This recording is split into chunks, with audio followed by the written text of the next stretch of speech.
$47.19. That's what you spend in a week. You know because you track it in a spreadsheet with 14 tabs, and it's Sunday night, and the kitchen of your studio apartment is dark except for the blue rectangle of your laptop. The radiator ticks. Outside, someone is laughing on the sidewalk, that specific late Saturday bleeding into Sunday laugh, and you are inside, reconciling receipts. You are 24 years old, you have $6,200 saved and a plan that will make you free. The paradox you don't see yet: you are the most disciplined person you know, and discipline is going to cost you something no spreadsheet has a column for. You cook rice in a batch on Sundays. Store-brand Jasmine, the 11-pound bag, because the per-ounce math beats the 2-pound bag by 19 cents, and 19 cents is 19 cents. You reuse the same 4 Tupperware containers until the lids warp. You have a rule. You have many rules, but the first one is the one you say to yourself in the mirror. Money you don't spend today is freedom you buy for tomorrow. You believe it completely. You are not wrong. That's the terrible part. You are not wrong. Your best friend is named Devin. He installs commercial HVAC systems, and he makes almost exactly what you make. And every Thursday he texts you the same thing. Pesto? It means the Thai place on 9th, the green curry, the one with the wobbly table. It costs $16 with tip. You go maybe once a month now. You used to go every week. Devin has never once mentioned that the frequency dropped. That's the silent detail between you. He noticed, he knows why, and he never says it, because Devin is the kind of person who lets you keep your dignity even when you're being ridiculous. When you do show up, he orders for both of you before you sit down. He remembers you like the extra basil. You have never told him it makes your whole week. Here's the thing you both understand and never discuss. He thinks you're building something. You think you're building something. Neither of you has asked what it's for. You max the Roth. You max the 401k up to the match and then past it. You open a taxable brokerage and you put it all in a total market index fund because you read the research. You read all the research, and you know that the average managed fund fails to beat the index over 15 years, that fees compound the same way returns do, just in the wrong direction. A 1% expense ratio doesn't cost you 1%. Over 30 years, it eats roughly a quarter of your ending balance. You know this. You are 24 and you already know this, and knowing it makes you feel armored. By the end of that first year, there's $19,000 across the accounts. You screenshot the number, you send it to nobody. The promotion comes at 27. Not luck, you engineered it. You learned SQL on weekends while Devin was at the lake with people from work, people whose names you didn't learn because you weren't there. The raise takes you from $58,000 to $81,000, and here is the first thing money teaches you that the spreadsheet couldn't. Lifestyle inflation is not a moral failing, it's a default setting. The money wants to become a nicer apartment, a car payment, a habit. You have to actively refuse it. So you do. You keep the studio, you keep the rice, you automate everything. The day the raise hits, you increase the auto transfer to the brokerage by the entire after-tax difference. You never see the money. It moves in the dark, on the 2nd of every month, from one account to another, and the not seeing is the whole strategy. What you don't feel, you don't miss. That's the crystallization, the one you'd put on a card if you were the kind of person who put things on cards. Automate the sacrifice so you never have to make it twice. You almost feel something the day the balance crosses $100,000. You're at your desk. It's a Tuesday. You refresh the page and there it is. 6 figures. The number you've been walking toward for 3 years, and you wait for the feeling. The feeling doesn't come. You tell yourself it's because 6 figures isn't real freedom. Not yet. You tell yourself the real number is bigger. You are, again, not wrong. And this is how it works. This is the mechanism nobody warns you about. Every finish line you cross turns out to have been a starting line, and you are very, very good at running. Devin gets married at 31. You go. It's a good wedding. Backyard, string lights, a taco truck he paid too much for and doesn't regret. You give them $200 in a card, and you feel a small clench doing it, and you hate that you feel it, and you feel it anyway. During the toasts, his new wife cries, and Devin looks at her the way you look at a portfolio that's up 11%. Except it's not like that at all. It's nothing like that. And somewhere in the middle of the best man's speech, you do the math on what the wedding cost him, and you catch yourself, and you make yourself stop.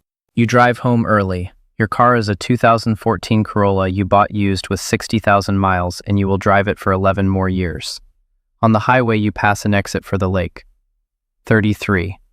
The market does what the market does over long enough time, and the accounts cross $300,000, and now the education gets more interesting because now you have enough that the money makes money faster than you can.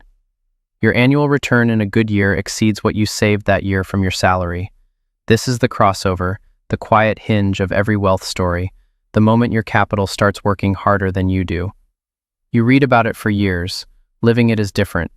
You check on a random Wednesday and the account is up $9,400 for the month, and you did nothing.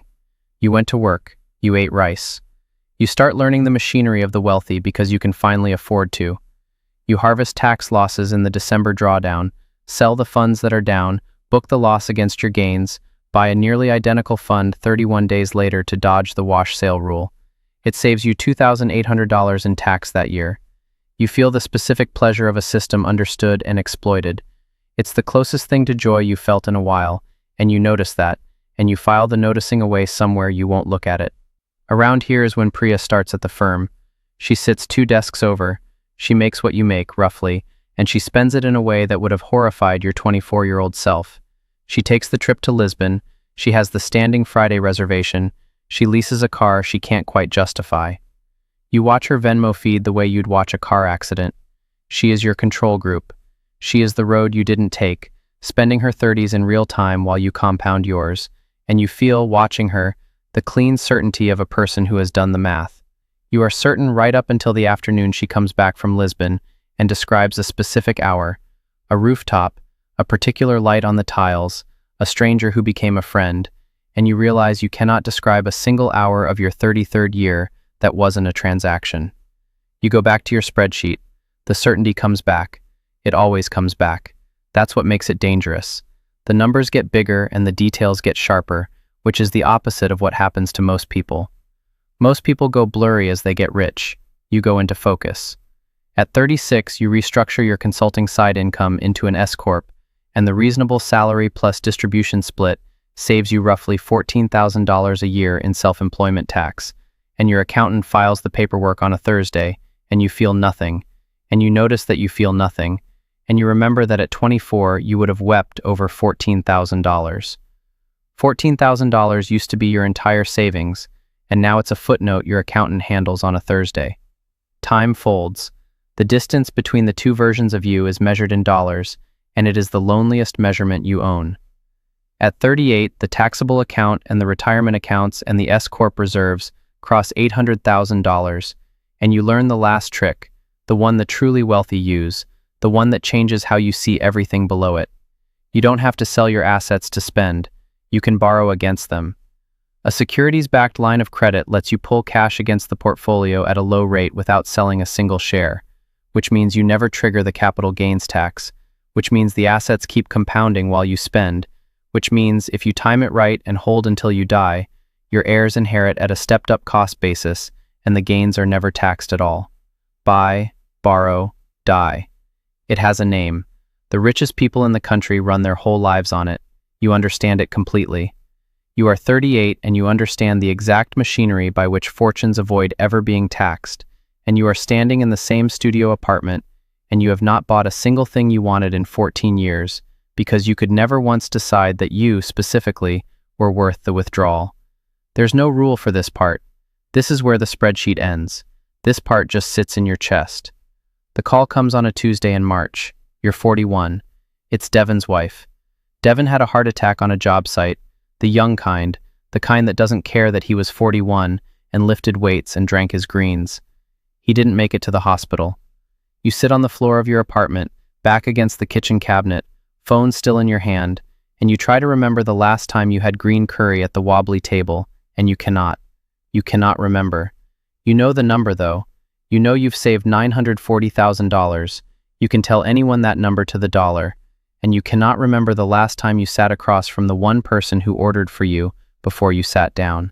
At the funeral, his wife hands you something. It's a receipt, faded, thermal paper, from the Thai place, dated 4 years ago. She found his wallet stuffed with them. He kept every one. She thought you'd want this specific one because, she says, he told her once you always got the extra basil, and it made your whole week, and he never told you he knew. You stand in the parking lot of the funeral home, holding a $32 receipt for a dinner for 2 you don't remember, and this is what your discipline bought. This is the withdrawal you never made. He noticed everything and said nothing, and now the saying nothing is permanent. Here is the most important thing money will ever teach you, and it arrives at the worst possible moment, which is the only time you'd have listened. A dollar saved at 24 buys more future dollars than a dollar saved at 40. Everyone knows this. Compound interest. But nobody tells you the other side of the same equation. An experience deferred at 24 can never be purchased at 40 at any price, because the person you'd have shared it with, the version of you who could have felt it, the specific light on the specific tiles, none of it is for sale. Money compounds. Time doesn't. Time only spends. The researchers have a name for the strategy you accidentally ran your whole life on. It's the opposite of a real one. There's a whole framework built by people who study this. The idea that the goal was never to die with the biggest number, that a dollar has a different value at every age, that the joy a certain experience can give you expires, that some things are simply not available for purchase after a certain birthday, no matter how large the account. You optimized for the number. The number was never the point. The number was supposed to be the tool. You restructure everything, not to maximize savings. You've done that. You've won that. You restructure to maximize the things the savings were always for. You calculate, because you're still you, you'll always be you, a specific sustainable withdrawal, and you decide that a portfolio of $940,000 can safely release far more than you've ever let yourself touch. And you build a new line in the spreadsheet, and you name it, and the name is the first joke you've made in years. Living expenses. Actual. You fly Devin's wife and their daughter to Lisbon. You don't tell them why Lisbon. You find the rooftop Priya described 8 years ago, the one you filed away, and you sit on it as the light does the thing to the tiles, and Devin's daughter, who is 9, asks you why you're crying, and you tell her the truth, which is that you knew her dad, and you understate it, because understatement is all you have, and it's more than enough. You pay for everything with the securities line of credit. The assets keep compounding behind you while you spend. The machinery of the wealthy finally pointed at something that isn't the machinery. You see Priya again at a conference that fall. She's left the firm. She runs a small design studio now, makes less, seems. You search for the word and land on it, undivided. She asks how you've been and you almost give the account balance. It's right there. It's the answer you've given yourself for 17 years. And instead you tell her about the rooftop. She smiles like someone confirming a suspicion she was too kind to say out loud. She spent her 30s. You compounded yours. Standing there at 42, you cannot honestly say she came out behind. And the fact that you can't say it is the most expensive thing you've ever learned. Your net worth peaks that year at $1.06 million.